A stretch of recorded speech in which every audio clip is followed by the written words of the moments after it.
जिन्हें अपने कदमों पर विश्वास होता है, सफलता उनके कदम जरूर चूमती है। सुप्रभात, नमस्कार, मैं हूं प्रीति सिंह। आइए शुरुआत करते हैं हेडलाइंस के साथ। प्रधानमंत्री नरेंद्र मोदी आज उत्तर प्रदेश और राजस्थान के दौरे पर। ग्रेटर नोएडा के इंडिया एक्सपो मार्ट में Uttar Pradesh international trade show के तीसरे संस्करण का करेंगे शुभारंभ। बांसवाड़ा में कई करोड़ रुपए से अधिक की लागत वाली विकास परियोजनाओं का करेंगे शिलान्यास और उद्घाटन। प्रधानमंत्री आज शाम नई दिल्ली स्थित भारत मंडपम में वर्ल्ड फूड इंडिया 2025 का करेंगे उद्घाटन। खाद्य प्रसंस्करण क्षेत्र में सूक्ष्म परियोजनाओं के लिए लगभग 26,000 लाभार्थियों को 770 करोड़ रुपए से अधिक की ऋण आधारित सहायता की जाएगी प्रदान। खाद्य प्रसंस्करण क्षेत्र के हितधारकों के सबसे बड़े सम्मेलन में 21 से ज्यादा देश, 21 भारतीय राज्य, केंद्र शासित प्रदेश, 10 केंद्रीय मंत्रालय और 5 संबद्ध सरकारी संगठन लेंगे भाग। आंध्र प्रदेश की 2 दिवसीय यात्रा पर उपराष्ट्रपति सीपी राधाकृष्णन विजयवाड़ा में विजयवाड़ा उत्सव 2025 को किया संबोधित। प्रसिद्ध कनक दुर्गा मंदिर में किए दर्शन। आज तिरुपति मंदिर में करेंगे पूजा अर्चना। लोकसभा अध्यक्ष ओम बिरला ने अपने संसदीय क्षेत्र में लोगों को 62 करोड़ रुपए से अधिक के विकास कार्यों की दी सौगात। बूंदी में 1 करोड़ 30 लाख की लागत के अस्पताल भवन का किया लोकार्पण। लाखेरी में खेलो इंडिया इंडोर खेल स्टेडियम, अमृत 2.0 शहरी पेयजल योजना सहित 56 करोड़ से अधिक के विकास कार्यों का लोकार्पण और शिलान्यास।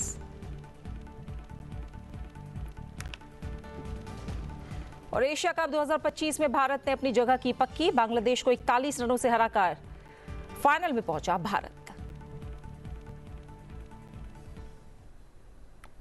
और खबरों पर विस्तार से नजर। प्रधानमंत्री नरेंद्र मोदी ने बुधवार को दिल्ली के प्रगति मैदान की प्रगति की 49वीं बैठक की अध्यक्षता की है और बैठक में 65,000 करोड़ रुपए से ज्यादा की 8 प्रमुख परियोजनाओं की समीक्षा की गई। इन परियोजनाओं में खनन, रेलवे और जल संसाधन जैसे क्षेत्र शामिल हैं। प्रधानमंत्री नरेंद्र मोदी ने बुधवार को दिल्ली में, जैसे मैंने आपको बताया, कि 49वीं बैठक की अध्यक्षता की है। 15 राज्यों और केंद्र शासित प्रदेशों में चल रही 8 प्रमुख इंफ्रा परियोजनाओं की समीक्षा की गई है। कुल लागत आपको बताएं 65,000 करोड़ रुपए से ज्यादा है। देश के बुनियादी ढांचे को मजबूत करने के लिए 8 बड़ी परियोजनाओं की समीक्षा की गई है। खनन, रेलवे, जल संसाधन, औद्योगिक कॉरिडोर, बिजली जैसे महत्वपूर्ण क्षेत्रों से ये परियोजनाएं जुड़ी हुई हैं। प्रधानमंत्री ने अधिकारियों को निर्देश दिया कि सभी परियोजनाओं को तय समय सीमा से पूरा किया जाए। एजेंसियों के बीच बेहतर समन्वय बनाया जाए। काम के दौरान आने वाली रुकावटों को तुरंत दूर किया जाए। प्रधानमंत्री ने कहा कि परियोजनाओं में देरी से न सिर्फ लागत बढ़ती है, बल्कि आम नागरिकों को समय पर बुनियादी ढांचा और सुविधाएं भी नहीं मिल पाती। उन्होंने केंद्र और राज्य सरकारों से आग्रह किया कि वो परिणाम उन्मुख दृष्टिकोण अपनाकर इन परियोजनाओं को जनता के लिए ठोस लाभ में बदलें। इससे ease of living, ease of doing business दोनों में सुधार होगा। प्रधानमंत्री ने यह भी कहा कि राज्यों और केंद्र शासित प्रदेशों को अपनी प्रमुख परियोजनाओं की नियमित मॉनिटरिंग और समीक्षा के लिए मजबूत व्यवस्था करनी चाहिए। ऐसे सुधार लागू करने चाहिए जो प्रतिस्पर्धा, दक्षता और नवाचार को बढ़ावा दें।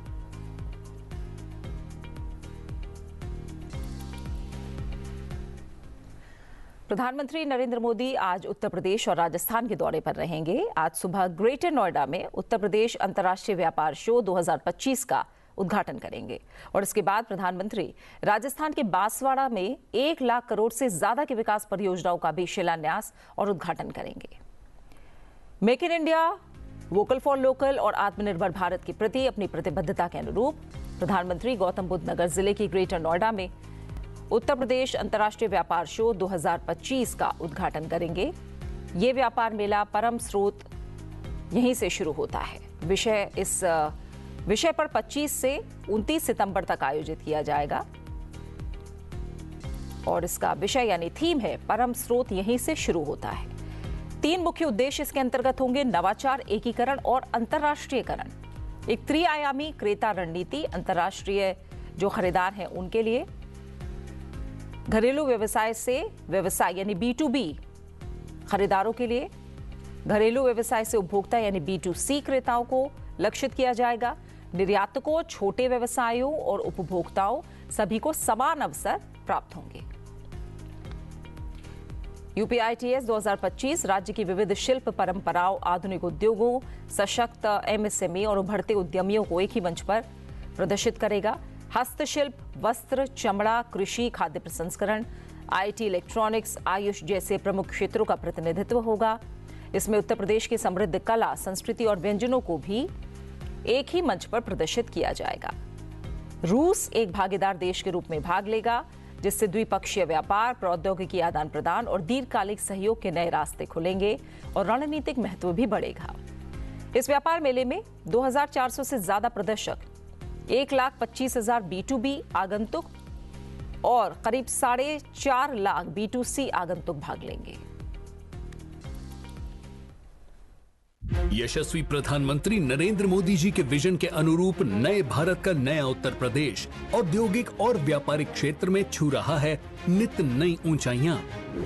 आज भारत में सोशल, फिजिकल और डिजिटल इंफ्रास्ट्रक्चर पर जो काम हुआ, उसका बड़ा लाभ यूपी को भी मिला है। माननीय मुख्यमंत्री योगी आदित्यनाथ जी के यशस्वी नेतृत्व में नया उत्तर प्रदेश बेहतर कानून व्यवस्था, निवेश फ्रेंडली औद्योगिक नीतियों, next generation infrastructure, ease of doing business की पारदर्शी व्यवस्था और सुशासन के नए मानक स्थापित कर विकसित भारत के संकल्प को कर रहा है साकार। अपार संभावनाओं और अवसरों की भूमि उत्तर प्रदेश में स्थानीय उत्पादों को वैश्विक बाजार उपलब्ध कराने के लिए शुरू हुई है एक अभिनव पहल, यूपी इंटरनेशनल ट्रेड शो। माननीय मुख्यमंत्री जी के यशस्वी नेतृत्व में वर्ष 2023 में शुरू हुआ यह अंतर्राष्ट्रीय व्यापार मेला बनकर उभरा है समग्र व्यापारिक प्रगति का प्रतीक। इस अंतर्राष्ट्रीय व्यापारिक मेले ने पूरे भारत में उत्तर प्रदेश की औद्योगिक नीतियों, योजनाओं और कार्यक्रमों जैसे ओडीओपी, स्टार्टअप, रोजगार सृजन एवं निर्यात प्रोत्साहन को मेक इन इंडिया और वोकल फॉर लोकल के साथ जोड़कर स्थानीय उत्पादों को दिलाई है वैश्विक पहचान। यूपी इंटरनेशनल ट्रेड शो के पहले संस्करण में 2000 प्रदर्शकों ने प्रदेश की कला, संस्कृति और व्यापार की अनोखी झलक दिखाई। पहली बार आयोजित हुए इस व्यापारिक मेले में 60 देशों के 350 विदेशी खरीदारों समेत लगभग 3 लाख लोगों ने अपनी उपस्थिति दर्ज कराई। यूपीआईटीएस के पहले संस्करण की अपार सफलता का यह सिलसिला वर्ष 2024 में आयोजित यूपी इंटरनेशनल ट्रेड शो में भी बरकरार रहा। आधिकारिक सहभागी देश के रूप में वियतनाम की विशेष उपस्थिति के साथ हुए इस आयोजन के साक्षी बने 2122 प्रदर्शक, 70 देशों के 350 विदेशी खरीदार, 4 लाख से अधिक B2C विजिटर और 1 लाख से अधिक B2B विजिटर। 2200 करोड़ रुपए से अधिक के निर्यात ने यूपी इंटरनेशनल ट्रेड शो के द्वितीय संस्करण की सफलता को दिए नए आयाम। प्रधानमंत्री मोदी जी के संकल्प के अनुसार विकसित भारत के सपने को साकार करने का जो लक्ष्य उन्होंने हमें दिया है, उस लक्ष्य को प्राप्त करने में उत्तर प्रदेश अपनी भूमिका का निर्वहन करेगा। माननीय मुख्यमंत्री जी के परिवर्तनकारी नेतृत्व में देश के ग्रोथ इंजन यूपी को $1 ट्रिलियन इकोनॉमी बनाने के संकल्प में सूक्ष्म, लघु एवं मध्यम उद्यम विभाग निभा रहा है महत्वपूर्ण भूमिका, जिसकी झलक ग्रेटर नोएडा में यूपी इंटरनेशनल ट्रेड शो के तृतीय संस्करण में 25 से 29 सितंबर 2025 तक दुनिया देखेगी।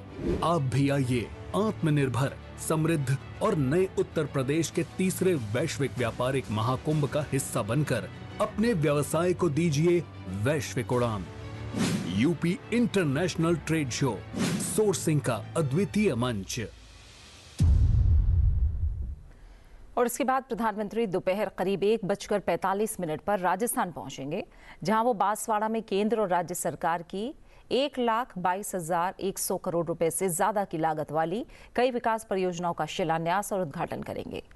भारत के स्वच्छ ऊर्जा बुनियादी ढांचे को एक बड़ा बढ़ावा देते हुए प्रधानमंत्री राजस्थान में लगभग 19,210 करोड़ रुपए की हरित ऊर्जा परियोजनाओं का उद्घाटन और शिलान्यास करेंगे। प्रधानमंत्री भारत सरकार की नवीकरणीय ऊर्जा क्षेत्र पहल के तहत 13,180 करोड़ रुपए से ज्यादा की 3 विद्युत पारेषण परियोजनाओं का भी शिलान्यास करेंगे। साथ ही जैसलमेर और बीकानेर में 3 ग्रिड सब स्टेशनों की आधारशिला रखेंगे। जिनमें 220 केवी और उससे जुड़ी लाइनें शामिल हैं। किसानों को सशक्त बनाने की अपनी प्रतिबद्धता के अनुरूप प्रधानमंत्री नरेंद्र मोदी राजस्थान, महाराष्ट्र, मध्य प्रदेश और कर्नाटक राज्यों में पीएम कुसुम यानी प्रधानमंत्री किसान ऊर्जा सुरक्षा और उत्थान महाअभियान योजना घटक ग के अंतर्गत 16,050 करोड़ रुपए से ज्यादा लागत की 3,517 मेगावाट की फीडर स्तरीय सौरीकरण परियोजनाओं का भी उद्घाटन करेंगे।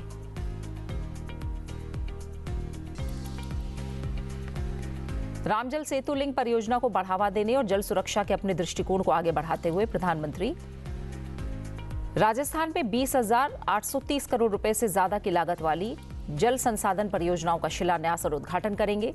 सड़क अवसंरचना को बढ़ावा देते हुए प्रधानमंत्री भरतपुर शहर में फ्लाईओवर, बनास नदी पर एक पुल और 116 अटल प्रगति पथ परियोजनाओं का शिलान्यास करेंगे।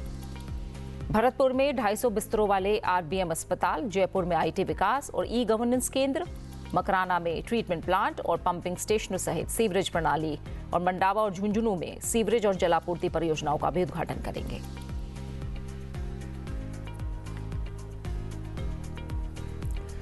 रेल संपर्क को बढ़ावा देने के लिए प्रधानमंत्री 3 ट्रेनों को हरी झंडी दिखाएंगे। बीकानेर और दिल्ली कैंट के बीच वंदे भारत एक्सप्रेस ट्रेन, जोधपुर और दिल्ली कैंट के बीच वंदे भारत एक्सप्रेस ट्रेन और उदयपुर सिटी चंडीगढ़ एक्सप्रेस सभी के लिए रोजगार के अपने दृष्टिकोण को आगे बढ़ाते हुए राजस्थान के सरकारी विभागों और संगठनों में नवनियुक्त 15,000 से अधिक युवाओं को नियुक्ति पत्र वितरित किए गए।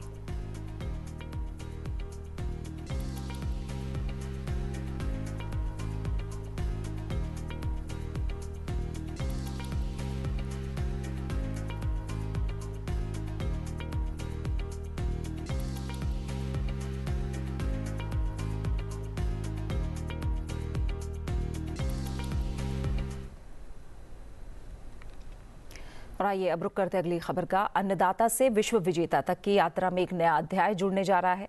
भारत को वैश्विक खाद्य शक्ति के रूप में स्थापित करने की दिशा में ये एक ऐतिहासिक कदम है, जहां खाद्य प्रसंस्करण उद्योग मंत्रालय आज से 28 सितंबर 2025 तक नई दिल्ली में विश्व खाद्य भारत 2025 के चौथे संस्करण का आयोजन करने जा रहा है। प्रधानमंत्री आज शाम 6 बजे दिल्ली के भारत मंडपम में वर्ल्ड फूड इंडिया 2025 के चौथे संस्करण का उद्घाटन करेंगे। 25 से 28 सितंबर तक चलने वाला ये 4 दिवसीय मेगा कार्यक्रम 1 लाख वर्ग मीटर क्षेत्र में आयोजित होगा, जहां 21 राज्यों केंद्र शासित प्रदेश, 10 केंद्रीय मंत्रालय, 5 संबंधित सरकारी संगठन शामिल होंगे। ये खाद्य प्रसंस्करण क्षेत्र में हितधारकों का सबसे बड़ा सम्मेलन होगा। इस आयोजन में 1700 एग्जिबिटर्स, 500 से ज्यादा अंतर्राष्ट्रीय खरीदार और 100 से ज्यादा देशों के प्रतिनिधि शामिल होंगे। उद्घाटन सत्र में रूस के उप प्रधानमंत्री दिमित्री पत्रुशेव मौजूद होंगे। इस बार न्यूजीलैंड और सऊदी अरब साझेदार देश होंगे, जबकि जापान, रूस, यूएई और वियतनाम फोकस देश रहेंगे।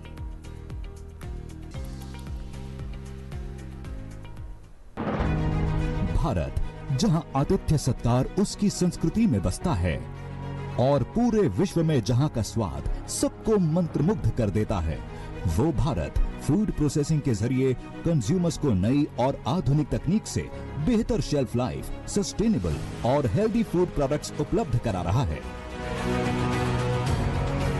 दूध, मसाले, फल, सब्जियां, अनाज, मिलेट्स, मछली जैसे अनेक उत्पादों में भारत दुनिया के सबसे बड़े प्रोड्यूसर्स में से एक है। प्रोसेस्ड फूड का निर्यात अब भारत के कुल कृषि निर्यात का लगभग 1/4 हिस्सा बन चुका है और ग्लोबल फूड वैल्यू चेन को नई गति दे रहा है। और इसे और भी मजबूत बना रही हैं भारत सरकार की प्रमुख योजनाएं, जैसे प्रधानमंत्री गति शक्ति योजना, स्किल इंडिया, डिजिटल इंडिया। साथ ही खाद्य प्रसंस्करण उद्योग मंत्रालय की योजनाएं इस क्षेत्र को नई ऊंचाइयों पर लेकर जा रही हैं। प्रधानमंत्री किसान संपदा योजना के अंतर्गत अत्याधुनिक इंफ्रास्ट्रक्चर का निर्माण किया जा रहा है, जिससे सप्लाई चेन मैनेजमेंट को मजबूती मिली है। प्रधानमंत्री formalisation of micro food processing enterprises (PMFME) द्वारा सूक्ष्म उद्यमियों को बेहतर प्रशिक्षण और क्रेडिट लिंक कैपिटल सब्सिडी के माध्यम से आत्मनिर्भर बनाया जा रहा है। Production linked incentive scheme for food processing industry (PLI-SFPI) के द्वारा घरेलू विनिर्माण को बढ़ावा देकर अंतर्राष्ट्रीय बाजारों में भारतीय खाद्य उत्पादों के ब्रांड्स को स्थापित किया जा रहा है। फूड प्रोसेसिंग व रिटेल क्षेत्र में 100% FDI की अनुमति, लेटेस्ट टेक्निक्स, मिलेट्स, मखाने जैसे हेल्दी फूड प्रोडक्ट्स को प्रमोट करना, इनोवेशन और सस्टेनेबल प्रैक्टिसेस जैसे कदमों के साथ भारत का फूड प्रोसेसिंग सेक्टर वैश्विक मंच पर एक नई ऊर्जा का संचार कर रहा है और इस उन्नतिशील बदलाव का साक्षी बनने के लिए आप आमंत्रित हैं वर्ल्ड फूड इंडिया 2025 में, जो आयोजित हो रहा है भारत मंडपम नई दिल्ली में। पिछले एडिशन में दुनिया भर के इन्वेस्टर्स और पॉलिसी मेकर्स ने भाग लेकर यहां सफलता के नए कीर्तिमान स्थापित किए और फूड प्रोसेसिंग के उज्जवल भविष्य की नींव रखी। भारत की खाद्य क्रांति नवाचार, तकनीक और किसानों की मेहनत से नई ऊंचाइयों को छू रही है। खाद्य प्रसंस्करण इस बदलाव का केंद्र है, जो खेतों को वैश्विक बाजारों से जोड़कर किसानों को सशक्त बना रहा है। World Food India slated to be the biggest event of policymakers, global investors, business leaders and key executives of prominent global and domestic food companies. World food India 2025 5 मुख्य विषयों पर केंद्रित रहेगा, जो इस सेक्टर के भविष्य को एक नई दिशा की ओर ले जाएगा। ये मंच buyer-seller meets, CEO round tables, global food regulators summit, exhibitions और इनसाइटफुल सेमिनार्स के जरिए एक नए सशक्त फूड प्रोसेसिंग सेक्टर में सहभागी बनने का अवसर प्रदान करेगा। वर्ल्ड फूड इंडिया 2025 इस परिवर्तनकारी यात्रा का महत्वपूर्ण मंच है। आइए इस यात्रा में हम सब सहभागी बने और इस परिवर्तनकारी क्रांति का हिस्सा बने, जहां समृद्धि की नींव प्रसंस्करण से रखी जा रही है। आइए प्रोसेसिंग फॉर प्रॉस्पेरिटी की इस वैश्विक यात्रा में कदम से कदम मिलाइए वर्ल्ड फूड इंडिया 2025 के साथ। प्रधानमंत्री नरेंद्र मोदी की अध्यक्षता में हुई केंद्रीय मंत्रिमंडल की बैठक में कई अहम फैसले लिए गए हैं। इनमें रेलवे कर्मचारियों को बोनस, बिहार के लिए रेल और सड़क परियोजनाएं शामिल हैं। इसके अलावा जहाज निर्माण, समुद्री क्षेत्र को बढ़ावा देने और मेडिकल शिक्षा को बढ़ावा देने से जुड़े प्रस्ताव को मंजूरी दी गई है। केंद्र ने मेडिकल कॉलेज और मेडिकल शिक्षा विस्तार पर 15,034 करोड़ रुपए खर्च करने को मंजूरी दी है। इससे बिहार सहित देश भर में स्वास्थ्य सेवाओं का स्तर और बेहतर होने की उम्मीद है। मेडिकल एजुकेशन के लिए माननीय प्रधानमंत्री जी ने एक संकल्प जो लिया था कि 75,000 एडिशनल मेडिकल सीट्स 5 साल में क्रिएट करेंगे भारत में। तो आज 5,000 नए पोस्ट ग्रेजुएट सीट्स का अप्रूवल कैबिनेट में मिला है और इसके लिए आउटले होगा 15,035 crore rupees. Overall better hospitals, upgradation of medical colleges, उनमें नए डिपार्टमेंट्स खुलना, नए डिसिप्लिन्स लाना, बेटर इक्विपमेंट लाना, बेटर मेडिकल टेक्नोलॉजीज लाना और AI का भी बहुत उपयोग किया जाएगा in improving the medical education. क्योंकि मान लीजिए कोई एक गांव से आता है व्यक्ति, उसको इंग्लिश की नॉलेज अगर नहीं है तो वो बड़ा कुंठित फील करता है कि वो कैसे मेडिकल एजुकेशन में बाकी लोगों के साथ compete कर पाए। AI की नॉलेज होने से वही लेक्चर अलग अलग लैंग्वेजेस में साइमल्टेनियसली किया जा सकता है। कैबिनेट ने शिप बिल्डिंग और समुद्री विकास सुधारों के लिए सबसे बड़ा पैकेज दिया है और इस पर 69,725 करोड़ रुपए खर्च किए जाएंगे। विशेषज्ञों का मानना है कि इससे भारत की समुद्री ताकत और वैश्विक व्यापार में पकड़ मजबूत होगी। मरीन सिक्योरिटी नेशनल सिक्योरिटी का एक बहुत बड़ा हिस्सा है और सरकार लगातार इसे बेहतर करने की कोशिश कर रही है। ये बहुत बड़ा फैसला है, ऐतिहासिक फैसला है। Shipping and maritime sector Bharat के लिए एक स्ट्रैटेजिक सेक्टर है कि हमारी एक लंबी हेरिटेज थी। टिल 18th सेंचुरी भारत के शिप दुनिया में सबसे एडवांस्ड शिप्स माने जाते थे और दुनिया भर से लोग भारत में शिप खरीदने आते थे, भारत के डिजाइन को यूरोप लेके गए थे। एक ओवरऑल जो हमारी मैरीटाइम हेरिटेज है, उस हेरिटेज को रिवाइव करना जरूरी है, देश की इकोनॉमी के लिए भी और देश की जो इनहेरेंट स्ट्रेंथ है उस पॉइंट ऑफ व्यू से भी। हमारे भारत के पोर्ट्स वेस्टर्न कोस्ट पे, ईस्टर्न कोस्ट पे सदियों से कई दूर दराज के क्षेत्रों से ट्रेड होता आया है भारत के पोर्ट से और कई कई सदियों तक चलता रहा। अब 2047 तक भारत को विकसित राष्ट्र बनाने का जो मोदी जी ने देश के सामने संकल्प रखा है, उसका बहुत बड़ा हिस्सा है शिप बिल्डिंग और मैरीटाइम सेक्टर। तो आज करीब 70,000 करोड़ रुपीस का पैकेज अप्रूव हुआ है, टू बी प्रिसाइज 69,725 करोड़ रुपए। इसके साथ ही CSIR की क्षमता निर्माण और मानव संसाधन विकास योजना पर 2,277 करोड़ रुपए की मंजूरी दी गई है, जिससे देश में रिसर्च और इनोवेशन को नई उड़ान मिलेगी। के कर्मचारियों के लिए बहुत बड़ी ये खुशखबरी है। प्रोडक्टिविटी लिंक्ड बोनस अप्रूव किया गया आज कैबिनेट में, माननीय प्रधानमंत्री जी ने 78 डेज का 1866 करोड़ रुपीस का बोनस रेलवे के सभी कर्मचारियों को दिया जाएगा। करीब 10,90,000 कर्मचारियों को इसका बेनिफिट मिलेगा रेलवे का। और रेलवे में बहुत अभी रिसेंट टाइम्स में कार्गो बढ़ के 1.6 बिलियन टन पे हुआ है, जो कि US, रशिया और यूरोप से बढ़ के भारत ऑलरेडी नंबर 2 पे पहुंच गया है by doing all these reforms and improving the capacity of railways. जैसे अभी आपने केंद्रीय मंत्री को सुना और उन्होंने बताया कि मंत्रिमंडल ने करीब 11 लाख रेल कर्मचारियों को 78 दिनों का उत्पादकता आधारित बोनस देने को मंजूरी दे दी है और रेल कर्मचारियों को बोनस के तौर पर करीब 1,866 करोड़ रुपए का भुगतान किया जाएगा। हर साल दुर्गा पूजा और दशहरा की छुट्टियों से पहले पात्र रेल कर्मचारियों को PLB का भुगतान किया जाता है। 104 किलोमीटर लंबी ये लाइन है। 2,192 करोड़ रुपीस का इसमें इन्वेस्टमेंट आएगा और जैसा आपको बताया 4 मेजर डेस्टिनेशंस कल्चरल हेरिटेज के राजगीर, नालंदा, पावापुरी और बोधगया, इनको कनेक्ट करेगा। एक्स्ट्रा कार्गो करीब 26 मिलियन टन्स पर एनम इससे कैरी करेगा। टूरिज्म बढ़ेगा, रिलीजियस मूवमेंट बढ़ेगा, कल्चरल मूवमेंट इसमें बढ़ेगा और डे टू डे यूज के लिए जो रेलवे की डिफरेंट कनेक्टिविटी होती है वो भी इससे, इस प्रोजेक्ट से बढ़ेगी। नॉर्थ बिहार में साहिबगंज बेतिया सेक्शन हाईवे का ये 79 किलोमीटर्स का है। 3,822 करोड़ रुपीस के बनने से 4 लेनिंग इसका किया जाएगा। ये भी बहुत ही इंपॉर्टेंट प्रोजेक्ट है। आप नक्शे पे अगर देखो तो नॉर्थ बिहार में बेतिया, मोतिहारी, साहिबगंज वाला ये जो पूरा सेक्शन है, इसको कंप्लीट कनेक्टिविटी फिर पटना तक 4 लेनिंग हो जाएगी। ऑलरेडी जो येलो में आपको दिखाई दे रहा है, ये वाला सेक्शन है पटना से कारपुर, ये कंप्लीट हो चुका है। जो ब्लू में है कंस्ट्रक्शन चल रहा है अभी, जो येलो में है वो अवार्ड हो गया है और जो रेड में है वो अरेराज से बेतिया, वो आज कैबिनेट में अप्रूव हुआ है। तो ये जो तमाम अहम फैसले केंद्रीय मंत्रिमंडल ने लिए हैं, उन्हें केंद्रीय मंत्री अश्विनी वैष्णव ने साझा किया और जैसा उन्होंने बताया भी है कि सरकार ने बिहार में बख्तियारपुर राजगीर तिलैया रेलवे लाइन खंड के दोहरीकरण को मंजूरी दी है।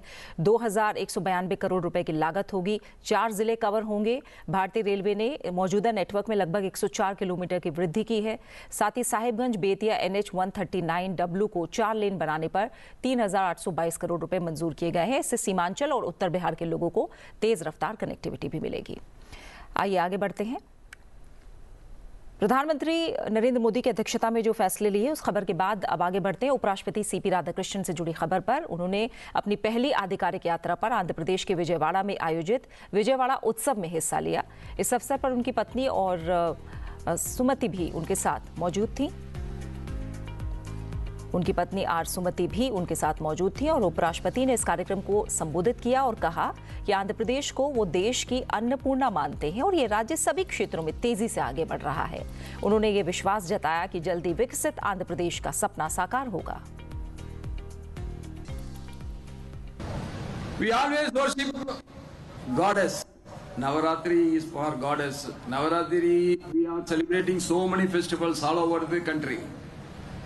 But Navaratri is the most important festival, and this is the only festival we are celebrating for 9 continuous days.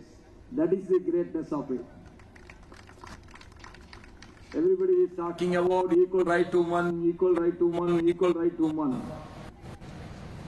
Navaratri is representing no equal right to women, but women are more important than the men. That is what is 9 days has been allocated for goddess, not for God. इससे पहले उपराष्ट्रपति ने इंद्रकीलाद्री पहाड़ी पर स्थित कनक दुर्गा देवी मंदिर में दर्शन किए, पूजा अर्चना की। उनके साथ उनके परिवार के सदस्य भी मौजूद रहे।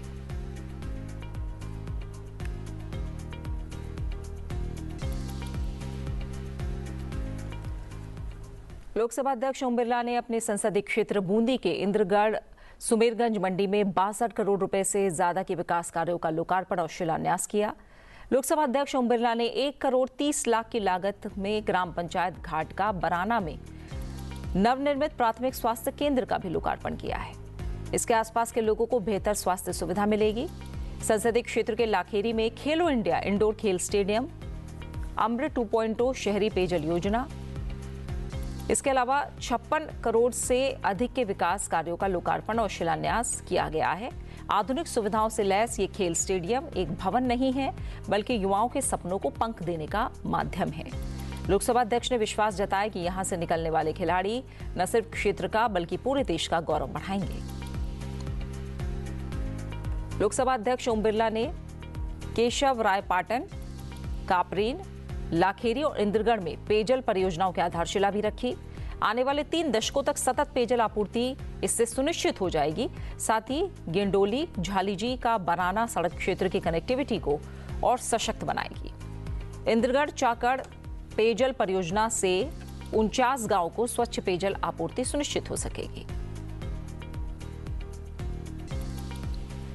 वित्त मंत्री निर्मला सीतारमण ने बुधवार यानी 24 सितंबर को नई दिल्ली में goods and services tax appellate tribunal का उद्घाटन किया। ये ट्रिब्यूनल जीएसटी से जुड़े विवादों को तेजी से सुलझाने में मदद करेगी। इसका मकसद कारोबारियों को राहत देना, टैक्स सिस्टम को पारदर्शी बनाना है। वित्त मंत्री ने कहा कि जीएसटी एटी के सक्रिय होने के साथ ही कंपनियां इसके पोर्टल पर अपने मामले दायर कर पाएंगी और दिसंबर से अपीलीय न्यायाधिकरण में सुनवाई की प्रक्रिया शुरू हो जाएगी। ये कारोबार को आसान बनाने की दिशा में बड़ा कदम है। जीएसटी एटी से कारोबारियों को फायदा होगा।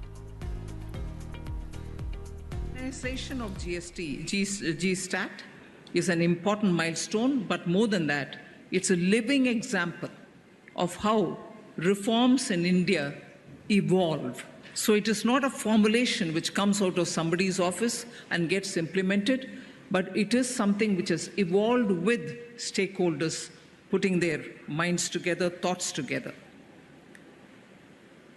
It demonstrates that reforms are not static.